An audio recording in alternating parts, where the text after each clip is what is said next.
I think the thing that struck me first of all was that the damage in Kathmandu, some areas seemed actually largely unaffected.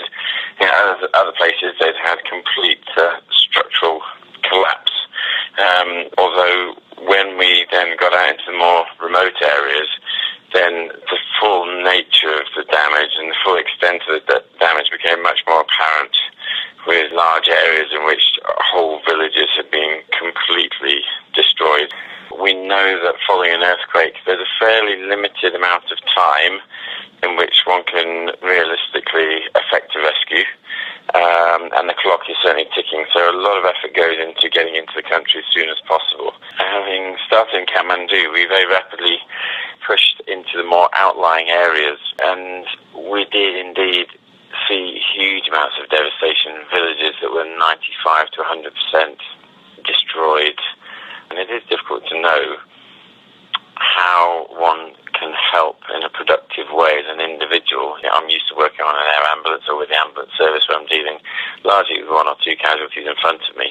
But when you see a whole population that's been displaced, you realise the enormity of the problem. And actually the immediate needs of that population when we were there were shelter, water, food, and some medicine, and most of the medicine was about public health medicine and prevention of secondary disease, a secondary catastrophe from perhaps typhoid or cholera or these sort of things.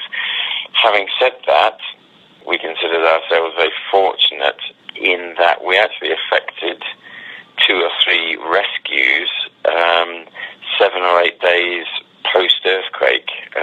We found an elderly man with an open ankle fracture who we managed to rescue, and then the following day a 4-year-old girl with a fractured thigh bone who had been immobile for 8 days, and her parents had no access to medical help, didn't really understand the true nature of the problem. We're trying to nurse her as best they could, but clearly a fractured femur in a patient is something that needs orthopedic intervention. So we managed to rescue her with one of her family members and actually fly her into a large field hospital in Kathmandu where her leg was fixed. So as a practitioner on a personal level, doing 1 or 2 cases where we're making a real difference does help uplift the mood. We've got a team of 67 there. We are to a person keen and enthusiastic to help in whatever way we can.